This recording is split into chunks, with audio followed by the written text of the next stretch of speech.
Kamusta kayo dyan? Kayo ba ay masaya pa? Kayo ba ay kumakanta? O hindi naman kaya naririndi sa naririnig mo? Oo, dahil meron kang ringing na sound na naririnig. Di ba may mga Meron ganun? ganun ako literal. Oo, yung antinis. yung gumaganon talaga siya. Ang tagal nun, no? Oo. Alam mo kung anong tawag doon? Ano? Tinnitus. Oh, kala ko hindi to. Oo, bakit ka? Sinusitis yan, girl! Hindi tinnitus! Tinnitus pala yun. Oo, yung tinnitus iba. Iba yung tinnitus. Ano yung tinnitus? Ha? Ano yung tinnitus? Secret. Ha? Ha? Tama na? Alam mo, tapusin na natin tong araw na to.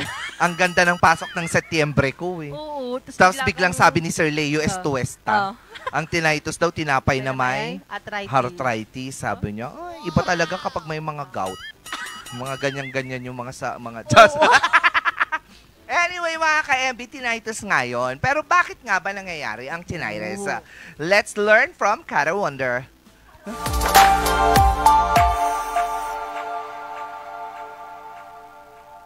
Ngayong araw na ito ay matatalakay natin ang isang common phenomenon na nangyayari sa ating pandinig. Yes, you heard it right. It's all about the ear. Alam naman nating lahat na pagkatapos ng isang nakakapagod at mahabang araw sa school o work, masarap mag-relax at matulog. Yung tipong nakapatay lang ang ilaw, walang ibang tao sa kwarto kundi ikaw, hanggang sa nagsisimula na ulit. May naririnig kang ingay sa tenga mo. Ito ang tinatawag na tinnitus. Ang tinnitus o ugong ay ang pakiramdam na parang may kuliglig, huni o pito sa loob ng tenga natin. Lalo na kung walang ibang ingay na naririnig at tahimik ang paligid. Ito ay mula sa Latin word na tinire, which means to ring. Maaaring isang tenga lang o parehong tenga ng isang tao ang maapektuhan ng tinnitus. Pero hindi naman ibig sabihin na kung naranasan mo ito ay matik ka nang mabibingi in the future. Ang tinnitus ay isang hearing-related symptom lamang at hindi isang sakit. At madalas, ito ay resulta ng isa pang medical condition. Ayon sa National Institutes of Health, 1 sa 5 tao sa mundo ang may tinnitus. Karaniwan itong nararanasan ng tao lalo na sa kanilang pagtanda. Ilan sa mga factors na nakakalala ng tinnitus ay ang kakulangan ng tulog, mataas na level ng sodium sa katawan, paulit-ulit na pagbahing at pag-ubo ng malakas. Maaaring maging prone dito ang mga taong madalas maapektuhan ng stress, panic attack, anxiety at depression. Bukod sa mga ito, kadalasang dahilan din ng tinnitus ay ang pakikinig ng mga malalakas na music, mapa-earphones man yan o dambuhalang speakers na pinapatugtog sa bar. Wala pang existing cure para sa tinnitus, pero may mga medications at mga healthy habits tayong pwedeng magawa para mabawasan ang sintomas nito.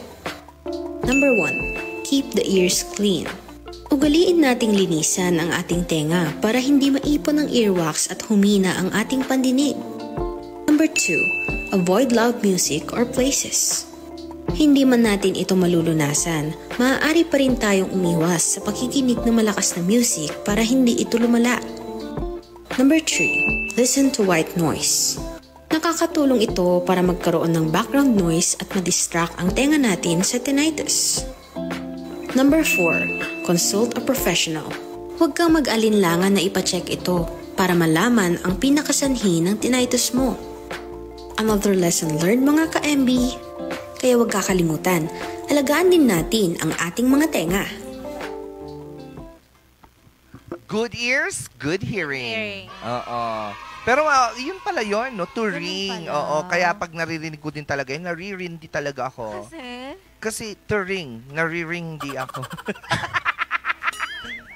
Diba? Mas okay naman yung sa akin kaysa naman sa tinapay na may arthritis. Ang layo nun, Sir Leo. Oo, hindi ko din alam kung bakit siya mga tatay talaga. Mga tatay. Pero totoo, feeling... Dad jokes. Dad jokes. Daddy jokes kasi yung tawag doon. Pero feeling ko yun yung isa sa naging dahilan. Di ko yung nakakarinig ko ng ganun. Kapag nag-headset kasi ako, or malakas. Ang lakas, literal. Gusto ko talaga yung gumaganon. Tugs. Paano yun?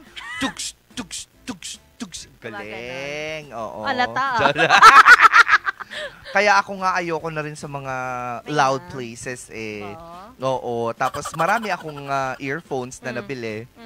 Hindi ko Ang naman dami nga. nagagamit. Literal, kung alam niyo po may collection po si Miss Bea ng mga earphones. Grabe, ang dami nun. Actually, pinagsasabay ko lahat yun. Ilang pairs yun? 4? 6. O, 6? Diba? Oo, paano nawala yung isa?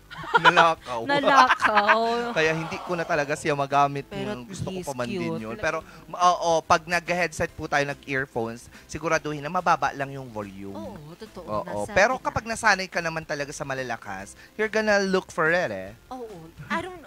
Pero totoo. You're gonna look for a loud noise kasi.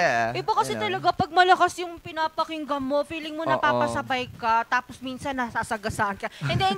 Uy, masama yun. Uy, Totoo. pero you have to be Oo. careful while wearing these things, ha? Especially kapag gabi. You have to listen to your surroundings kasi when you're like walking at night. Diba? Kasi hindi mo alam, baka may mga footsteps na palang following you. Or someone, So it's better na you like remove it and then you have to be aware of your paligid. Wow, remove it and Yeah, paligid. Totoo yan. Oo. Pero yung nag-earphones ako, itatawid ako, Oo. malay ko bang nandiyan na yung jeep. Binusinahan ako, namura tuloy ako. Totoo Parang may yan. nakikita ako sa cellphone ko. Oo. Sir Coco. Parang may nag-chat. Oo. Baka pwede mong pansinin. Baka siya na yun. Baka siya yun. Oo. Diba? Kasi ang magandang pinapakinggan talaga ngayon, alam mo kung ano? Ano? Christmas songs! You like it? You like it? I like it! Diba? Yeah. I like it. Every kahit saan ka man magpunta, bawat speaker, andyan si Jose Marichan. Yes! At saka si Mariah Mariah Carey. Carey.